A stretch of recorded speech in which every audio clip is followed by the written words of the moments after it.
Friends, हमारा पहला advanced English structure है लीव नथिंग अनडन, या हम इसकी जगह पे कह सकते हैं leave no stone unturned. Leave nothing undone या leave no stone unturned.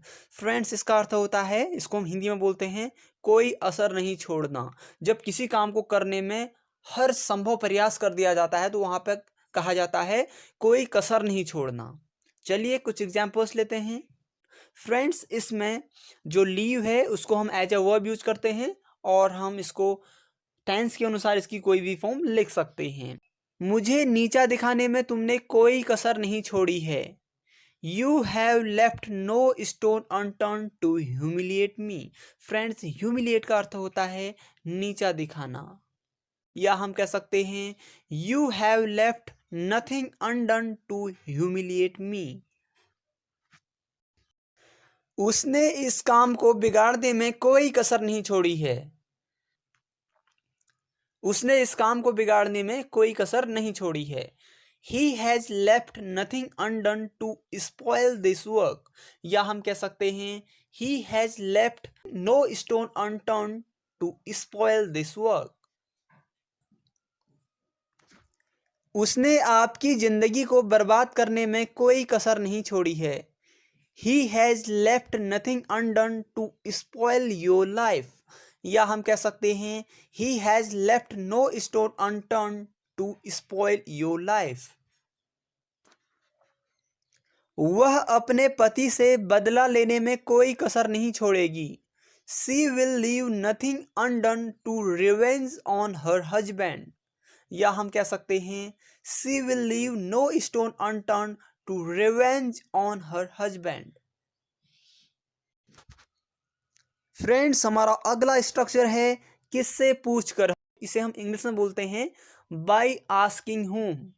By asking home, इसको हम हिंदी में बोलते हैं किससे पूछकर। चलिए कुछ एग्जांपल्स लेते हैं। किससे पूछकर आए तुम यहाँ, या किससे पूछकर तुम यहाँ आए, इसको हम बोलेंगे by asking home did you come here. By asking home did you come here. किससे पूछकर बैठे तुम यहाँ, by asking home did you sit here. By asking home did you sit here. किससे पूछकर किया तुमने यह सब, by asking home did you do all this.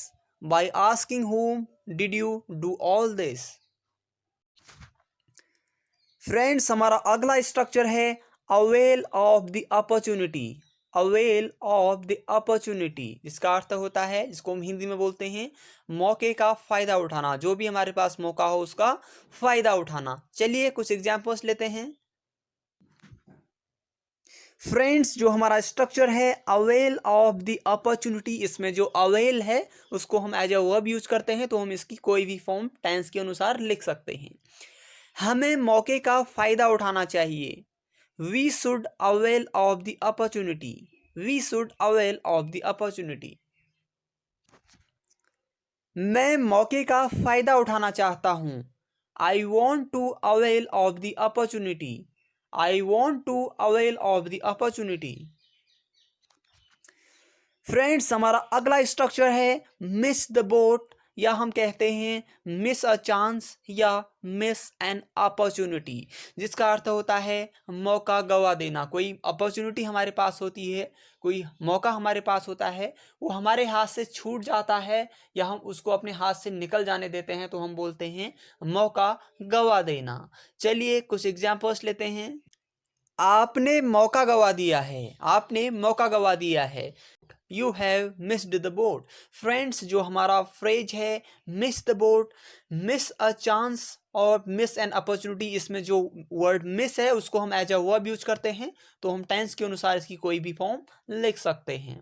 आपने मौका गवा दिया है यानी you have missed the boat, या हम कह सकते हैं you have missed a chance, या हम कहेंगे you have missed an opportunity. हमें मौका नहीं गंवाना चाहिए। We should not miss the boat. We should not miss the boat.